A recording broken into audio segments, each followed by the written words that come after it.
الزمان: الأربعاء 2 أغسطس عام 2006.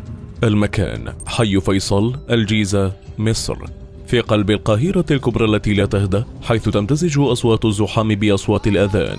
وقعت جريمة هزت قلوب الجميع، قصة شابة عروس في عمر الزهور دفعتها الأقدار لتكون ضحية لجريمة بشعة لم يتخيلها العقل.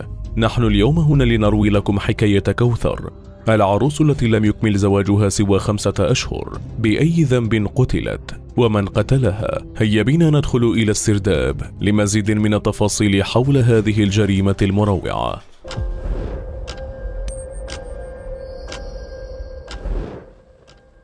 كان محمود شابا مكافحا وملتزما منذ نعومة أظافره، حيث كان معروفا بين أصدقائه ومعارفه بصدقه وأمانته، ويمتلك مصنعا صغيرا يعمل بجد لتطويره.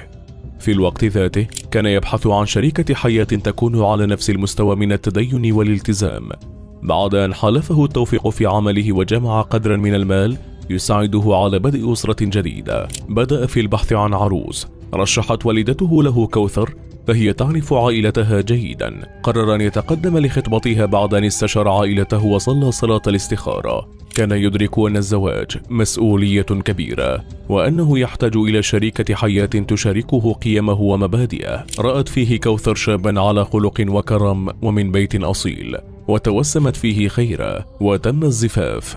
كوثر شابة في 19 من عمرها، منتقبة وتحمل في قلبها أحلام الشابات في سنها. مرت الأشهر الأولى من زواجهما بسعادة وهناء. كان محمود يعامل كوثر بكل حب واحترام، ويسعى جاهدا لتلبية احتياجاتها وتوفير حياة كريمة لها. بدورها كانت كوثر تدعم محمود في عمله، وتحرص على أن يكون منزلهما مكانا مليئا بالحب والسكينة. كان يعيشان في شقة في برج كبير بمنطقة فيصل في الجيزة، تلك المنطقة المزدحمة بالحياة والأنشطة اليومية. في يوم عادي توجهت كوثر إلى السوق لتشتري بعض الطلبات المنزلية. كانت الساعة 1 ظهرا حين عادت إلى البرج الكبير الذي تسكن فيه. على البوابة طلبت من حارس المبنى إحضار بعض الأشياء من المحلات القريبة، ودخلت كوثر البرج، ولم تكن تعلم أن هذه الخطوات ستكون آخر ما تخطوه في حياتها. وصل البواب إلى باب الشقة حاملا للأكياس، وبدأ بقرع الجرس، ولكن لا رد. انتظر قليلا، ولكن عندما طال الوقت وضع الأكياس بجوار الباب وذهب ليقضي طلبات سكان آخرين. اتصل الزوج بزوجته عدة مرات، ولكنها لم ترد. ظن أنها نائمة أو مشغولة في المطبخ تعد له الطعام كعادتها في هذا الوقت. عاد في 5 مساء ليجد الأكياس على الباب. شعر بالضيق قليلا، فكيف تنسى كوثر كل هذه المشتريات على الباب؟ دخل إلى الشقة مناديا لها، ولكن لم ترد. بحث عنها في كل الغرف، ولكن لا أثر لها. اتصل على هاتفها فوجده مغلقا. انتظر الزوج بعض الوقت لعلها خرجت لمكان قريب وستعود، فهي لم تخبره أنها ذاهبة لأي مكان، ولكن كوثر لم تأتي. نزل للحارس وسأله عنها، فأجاب بأنها عادت من السوق في الواحدة ولم يرها مجددا، ربما تكون خرجت مرة أخرى وهو بعيد عن البوابة. اتصل بأهلها فأخبروه بأنها ليست عندهم، وشعروا بالقلق، خاصة أن المساء قد حل وهي غائبة، واتجهوا لمنزلها على الفور. اتجه الزوج بصحبة أهلها إلى قسم الشرطة للإبلاغ عن اختفاء زوجته. بدأت الشرطة تحقيقاتها المكثفة بعد يومين من اختفائها، وكشفت التحريات أن علاقة محمود وزوجته جيدة جدا، ولا توجد خلافات بينهما أو مع أي من الجيران. استجوبت الشرطة كذلك الجيران والأصدقاء. سأل المحققون الزوج عن صديقاتها المقربات وخاصة من الجيران، فأجاب أن كوثر كانت لها صديقة واحدة في المبنى كله، فهي جارتها وقريبة لها في السن، تدعى زينب. لكن زينب لم تكن موجودة، فقد قربت على الوضع وذهبت لتلد صغيرها عند أهلها. أصبح الجميع في حيرة من أمرهم، فلا دليل على عنف في باب الشقة التي اختفت من أمامها الزوجة، ولم يسمع الجيران صوت شجار أو صراخ أو أي شيء يدل على حدوث مشكلة. أين ذهبت كوثر؟ وكيف اختفت من أمام باب شقتها دون أثر ودون أن يراها حارس المبنى؟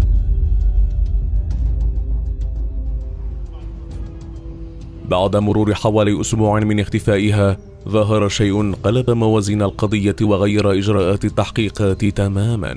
أبلغ الأهالي عن العثور على بقايا بشرية صغيرة جدا في ترعة المريوطية القريبة، كانت عبارة عن أشلاء لجثة مقطعة تمثلت في جزء من يد بشرية وجلد بطن، وكذلك قفاز ترتديه النساء المحجبات. تحرك على الفور محقق الشرطة إلى مكان العثور على هذه الأشلاء التي بدت أنها مقطعة عن عمد بآلة حادة وليست لشخص غريق. كان من ضمن الأشلاء التي عثروا عليها بعض من أصابع اليدين، فبدأوا في مطابقة بصماتها مع بصمات الأشخاص المبلغ عن اختفائهم من فترة قريبة لتتطابق مع بصمات أصابع كوثر. كانت الجثة المقطعة تعود لكوثر المسكينة. تحولت القضية على الفور من محضر تغيب إلى جريمة قتل. ولكن من قتل كوثر؟ ولماذا هذه الوحشية في التعامل مع جثتها؟ بدأ التحقيق مجددا مع الزوج محمود.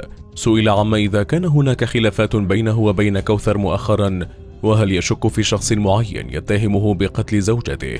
كان الزوج في حالة يرثى لها حزنا على زوجته الشابة وطريقة القتل الوحشية التي تعرضت لها، ونفى أي خلافات بينه وبينها، ولم يوجه الاتهام لأي شخص بقتل زوجته. كان رجال الشرطة يبحثون عن شخص لديه دافع كاف لارتكاب جريمة قتل، ولكن يبدو أن الزوجين علاقتهم طيبة بالجميع، فالغضب أو الانتقام ليس الدافع هنا. لابد من وجود دافع آخر قد يرتكب بعض الأشخاص ضعاف الأنفس جريمة القتل من أجله. أبرز هذه الدوافع هو المال. بدأ رجال الشرطة التحري بشكل أعمق في الأشخاص المحيطين بهم.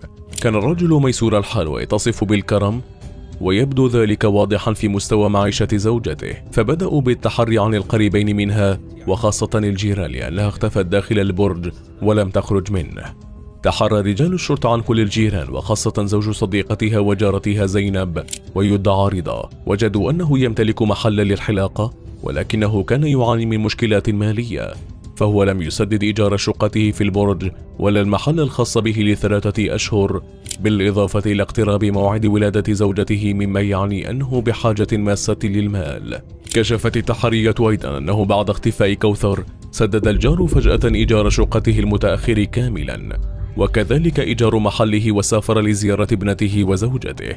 من أين أتى رضا بكل تلك الأموال؟ وهل لاختفاء ومقتل كوثر علاقة بالأمر؟ تم استدعاء رضا لقسم الشرطة، وبسؤاله عن سبب سداده لكل متأخرات الإيجار فجأة أجاب بأن أحد أصدقائه رد له دينا قديم ساعده على الخروج من ضائقته المالية. بدا الرد منطقيا، ولكنه لم يكن كافيا لاستبعاده من قائمة المشتبه بهم لدى الشرطة. كان البحث لا يزال جاريا عن بقية أشلاء الجثة، فاستخرج رجال الشرطة إذنا من النيابة العامة بتفتيش منزل المشتبه به رضا كجزء من إجراءات التحقيق. طرق رجال الشرطة الباب وفتح رضا الباب، وبدا عليه الاضطراب الشديد. كان ما وجدوه داخل المنزل مرعبا، فأثر الدماء في كل مكان، على باب الثلاجة والحوض وبانيو الحمام. وفي منظر مفزع وجد رجال الشرطة عثام رجل بشرية فوق الدولاب. حدثت جريمة شنعاء في هذه الشقة. وبمزيد من البحث عثروا على ملابس منتقبات تحت السرير. انهار رضا وحكى للمحققين تفاصيل جريمته المروعة. اعترف رضا بأنه قتل جارته كوثر وأرشدهم إلى 3 أماكن ألقى فيها أجزاء من جثتها، كما أنه قام بتقطيع أجزاء من الجثة قطعا صغيرة وألقى بها في قاعدة الحمام لتذهب إلى المجاري. كانت الضائقة المالية قد اشتدت على رضا، وأغلقت كل الأبواب في وجهه للحصول على المال، فعمله في المحل لم يكن في أحسن حالاته. فوسوس له الشيطان بقتل زوجة جاره الثري الذي كان يرى أنهم يعيشون حياة رغيدة. وطالما حدثته زوجته عن العيشة الحلوة التي تعيشها صديقتها كوثر والذهب الذي ترتديه في يدها، اختلطت مشاعر الحقد والضغينة والطمع في صدره، ونتج عنها هذا الفعل الشنيع. كان يعلم أن كوثر تذهب للسوق يوميا لتشتري احتياجاتها واحتياجات زوجها، فانتظر خلف الباب في انتظار عودتها. وعندما خرجت من المصعد فتح باب منزله بوجه شاحب وأخبرها أن زينب عادت وتشعر بإعياء شديد وتستنجد بها لتساعدها. باغتها فلم تفكر في الأمر وسارعت لنجدة جارتها. دخلت الشقة تبحث عن زينب حتى وصلت لغرفة النوم فلم تجدها. في تلك اللحظة هجم رضا على ضحيته وخنقها بكل قوة. قاومته كوثر بلا جدوى حتى سقطت ميتة.